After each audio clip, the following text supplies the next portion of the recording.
Y le agradezco esta noche la comunicación a Luis Miguel González, director editorial de El Economista. Luis Miguel, como siempre, un gusto. Buena noche. Muy buenas noches, Juan Pablo. El gusto es mío. Jueves, viernes y sábado. Sábado 1 de febrero, la fecha fatal según Donald Trump, reiterada ayer por Caroline Leavitt, portavoz de la Casa Blanca, que a partir del sábado estarían implementando arancel del 25% para México. ¿Crees que se cumpla de aquí entonces, Luis Miguel? Yo creo que no. Creo que no habrá aranceles de 25% el sábado, Ok. pero creo que tampoco eso es una garantía de nada. Lo que vamos a tener en las próximas semanas es lo dice muy claramente el secretario de Comercio de Estados Unidos. A las relaciones económicas se le pondrán condicionamientos sobre lo que estamos haciendo en materia de control de la frontera para migrantes, persecución del tráfico o producción de fentanilo. Todo eso Sí. es un escenario nuevo, Juan Pablo, y creo que esa es la incertidumbre. Ahora, el gobierno de Estados Unidos es claro, si tú frenas el tráfico de droga y el tráfico de migrantes o el cruce de migrantes, yo no te impongo aranceles. Insisto, al menos en el discurso hay una cuenta regresiva. ¿Qué crees que pueda hacer o que deba hacer, y no en una acción específica, pero sí generalizada, el gobierno de México? Es decir, tiene que proponerle a Donald Trump un plan para frenar la migración y el tráfico de drogas, o qué tiene que hacer el gobierno mexicano. Eh, Creo que mucho de lo que estamos viendo va ocurriendo en tiempo real. Evidentemente, lo de migración cae en una canasta mucho más complicada de negociar. Me explico. En el caso del fentanilo, simplemente México tiene que demostrar que está persiguiendo a los grupos criminales, pero al hacerlo, creo que es un gana-gana. Creo que a México tampoco le conviene que en eso las cosas sigan como han estado. En el caso de migración, evidentemente lo que Estados Unidos quiere y probablemente lo que necesita Trump en su narrativa incluye cosas que son muy complicadas de operar para el gobierno mexicano. Las deportaciones, la humillación a los migrantes, el que México sea un policía malo, policía rudo para Sí. los migrantes que quieren entrar a Estados Unidos, no tiene nada que ver con una narrativa de humanismo y estas cosas. Y en la negociación, insisto, México tendrá que ceder. Y me refiero a, por ejemplo, Andrés Manuel López Obrador, nunca hubo en el discurso quizás algo oficial en lo que me refiero a ceder, pero puso a la Guardia Nacional en la frontera. A eso me refiero. México tiene que ceder en una de las tantas peticiones del gobierno de Estados Unidos. Absoluta. Mi hipótesis es que sí, lo dices bien.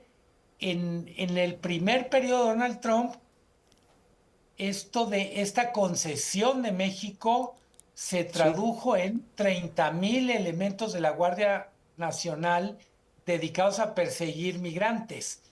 ¿Qué es lo que tendremos que ceder ahora?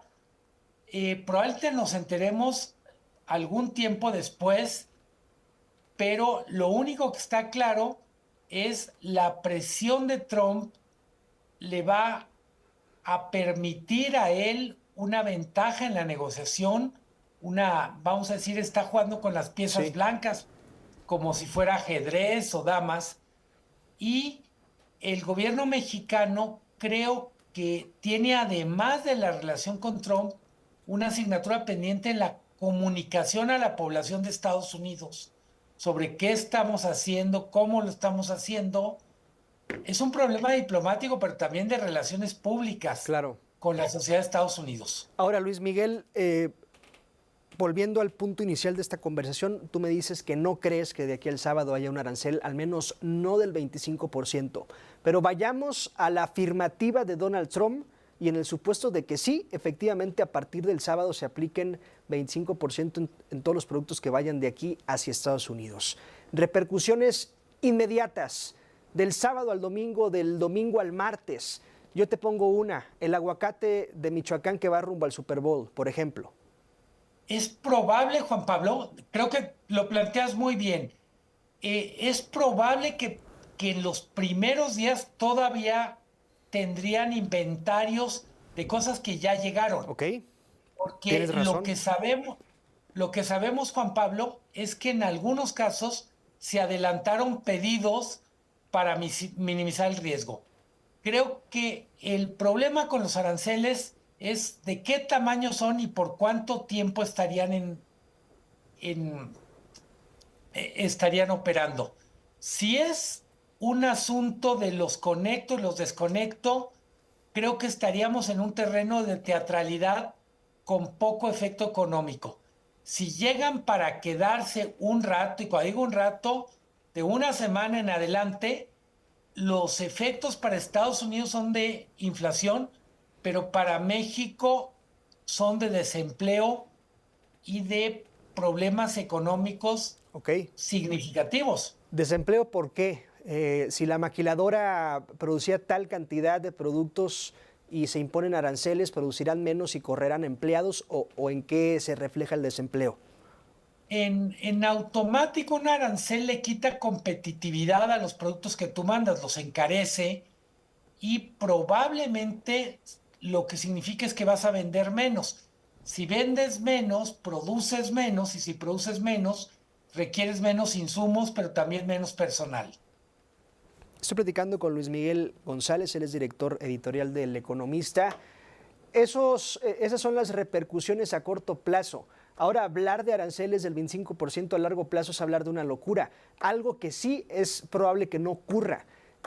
Hay un antecedente y se me va de aranceles de Estados Unidos hacia México que no fue del 25, creo que fue del 12%, Luis Miguel, y duró 1, 2, 3 días, es decir, no duró mucho la orden. Sí, en 2019 anuncia Trump un arancel que iba a entrar en vigor, eran 10%, Juan ¿Ok? Pablo, iban a entrar en vigor 7 días después y antes de que entraran en vigor lo canceló, que es precisamente ese momento en el que México anuncia o acuerda tener más elementos de la Guardia Ok, Nacional. ok, ok. En el acuerdo comercial sí ha habido momentos de aranceles al acero y ha habido también barreras no arancelarias. Recordarás lo del atún con el pretexto de que estábamos matando delfines. Entonces, efectivamente tenemos un tratado de libre comercio que con frecuencia es un tratado de libre comercio lleno de cosas que no son tan, vamos a decir, en donde lo libre es lo de menos, porque cada quien está haciendo trampitas. Hay quienes han afirmado que la economía mexicana podría caer hasta en un 2% a partir de los aranceles.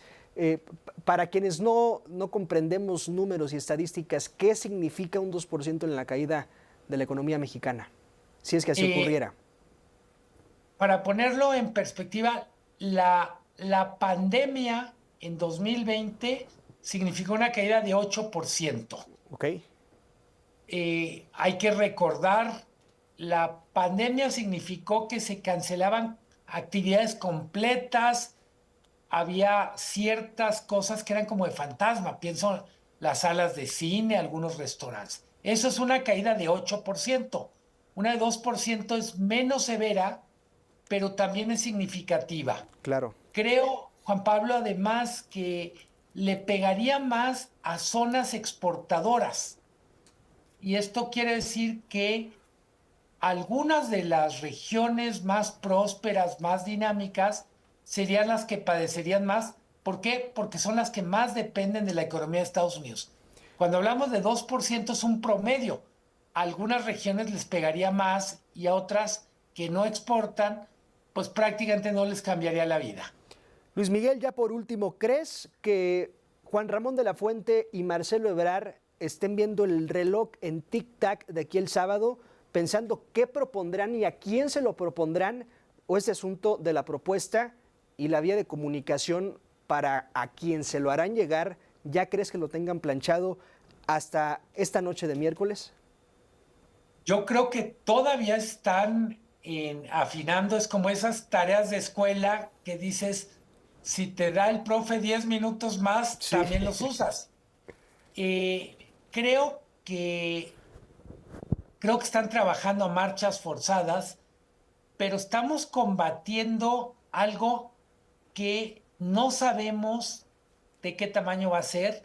Lo que me gustaría enfatizar, Juan Pablo, es en cualquier caso vamos a tener una relación con Estados Unidos muy diferente a la que tuvimos con Biden.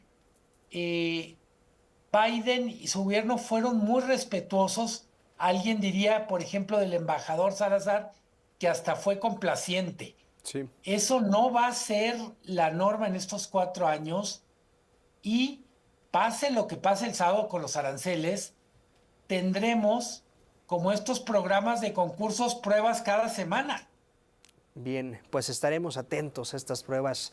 Desde ya, Luis Miguel González, como siempre, un gusto. Gracias por dibujarnos amablemente lo que ocurre en estos momentos. No, agradecido siempre, Juan Pablo. Buenas noches. Gracias, Luis Miguel González, director editorial de El Economista.